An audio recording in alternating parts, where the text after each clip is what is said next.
is, what would you do to protect and stand behind the immigrant community? This question goes first this round to Ms. Gershon. Thank you for the question. One of the things that I did as soon as Donald Trump issued what I think is a constitutional ban on immigration into our country was I called him out on it. And I said, Michigan cannot and will not abide or let our military, our police forces be militarized to enforce what I think is an unconstitutional ban. We need a governor who's not afraid to take on Washington when they're wrong. And they are wrong a lot these days. Michigan is a beautifully diverse state. I have been all over parts of the state, and we've got different communities, and it's a strength, and it's a wonderful thing. We've got so many different populations here, and we've got to make sure that Michigan is a place where people want to come. We've been losing population. We cannot afford to be a state that is anything other than welcoming and recognize how important the immigrant population is to our state. And so that's something that I feel very strongly about, that I took on Donald Trump early on, and that's the kind of governor that we need, who is not afraid to make this a welcoming state, that people can come and raise their families and know that they're going to live a great life here in Michigan amongst this already beautifully diverse state. I have a question. How many people in this room are from the Native American community? If you are, raise your hand. So all but one of you are immigrants or descendants.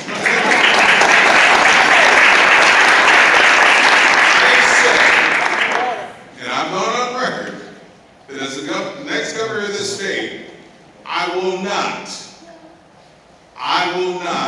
enforce any ICE policies that come after members of our Michigan community who happen to have not been documented. It's not right, and I won't do it. We are all immigrants. We all came from somewhere else, and it's grossly unfair that we are attacking people based upon not being native born. That is not who we are.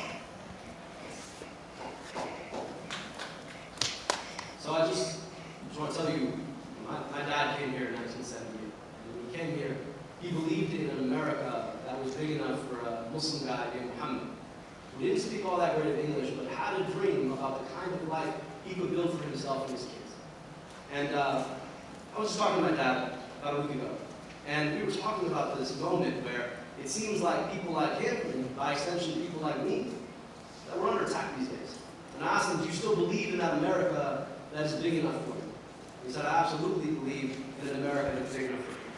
And I said, why? He said, well, you know what? At the end of the day, I want you to think about the life you have. And I want you to think about what this country has done for you.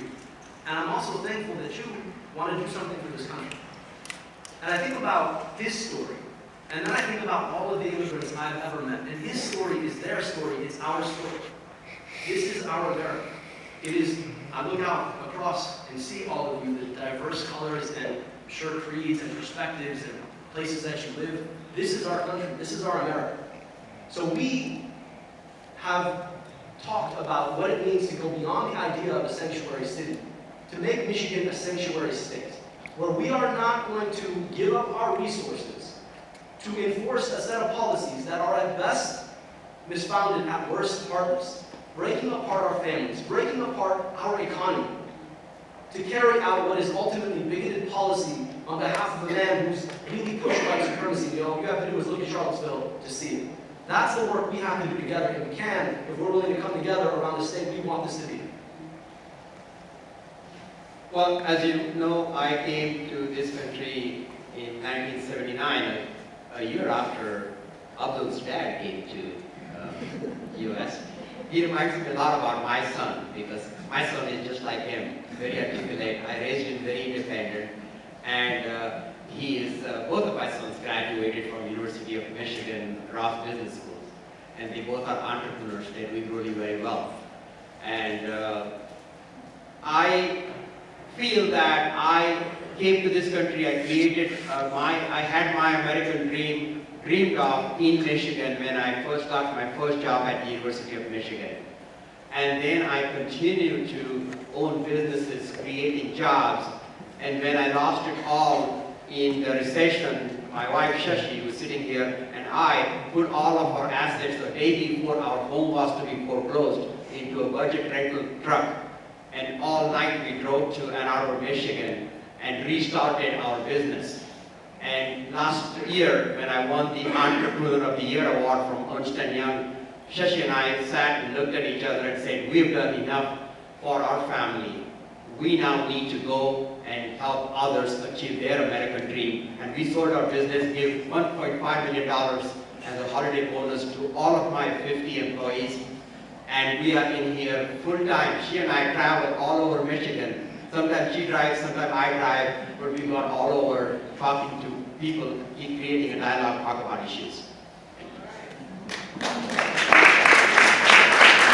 We're going to try to quickly answer two more questions. So we're going to switch just for these last two questions before we go to the closing statements. We're going to switch to a 60-second clock on these last ones. And I would like Meredith Loomis Quinlan to come to ask this question, and it will go to Mr. Bill Cobbs for first answer.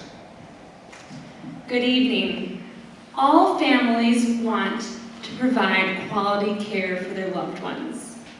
Yet the average cost of home care for elders and our loved ones living with disabilities is $48,000 per year in Michigan. Nursing home costs soar to $98,000 per year.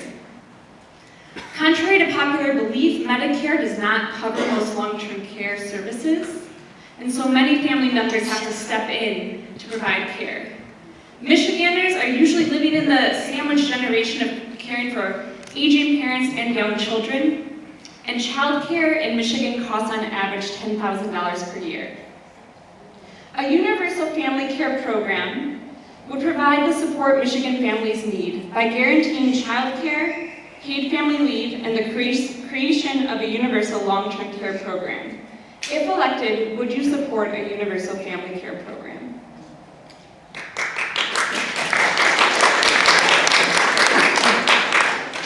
I would support it, but I would have to investigate how we would pay for it and make sure that we were adequately funding such a program so that it actually did what you want it to do. I don't think that it's something that we want to go after with a Band-Aid. We have got to make sure that we've got a funding source that is continuous so that we don't have interruption in services in the program because we have the money one year, then the next year we don't.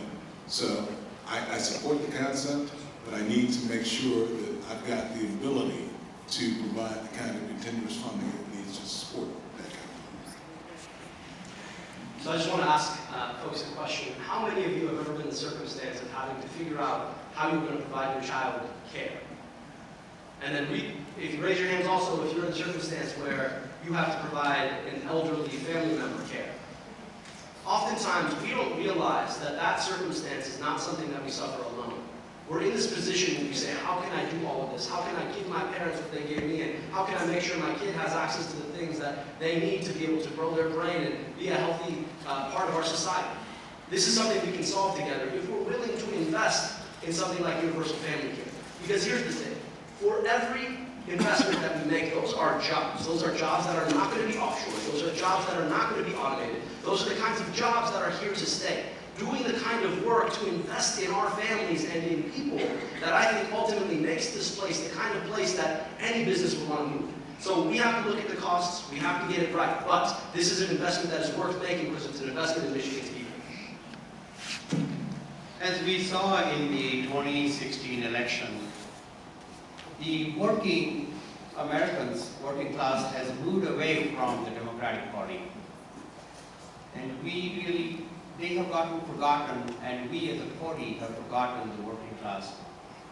And I am absolutely for universal state funding child care. We must look into that. Without adequate child care, we are not able to hold on to good jobs and have a career and help our families. So the state must look into that, and I will support a universal child care. I also want to support a universal state-paid pre-K education. Thank you. In my first year in the legislature, I found myself a member of the sandwich generation, as you described it. I was taking care of my mom during her battle with brain cancer at the end of her life, and I was taking care of my daughter, who was born 2.5 months before my mom died. And I know that the care of our children at the beginning of their lives and our parents at the end of theirs is mostly a burden borne by women. I also know that I was fortunate that I had some flexibility and some resources most women don't have. And I recognize that we've got to make sure that we are taking care of people in our society that are taking care of our children and our loved ones at the end of our lives. I've always supported paid family leave. I think it's the right thing to do. This universal family care idea, I think it's a great idea. As Mr. Kyle said, I want to understand it better and then think about how do we fund this, because I do share your belief that that's a priority. And we can't just fund it on the cheap. We've got to get good people to go into these professions because they are critical to generations of Michiganders.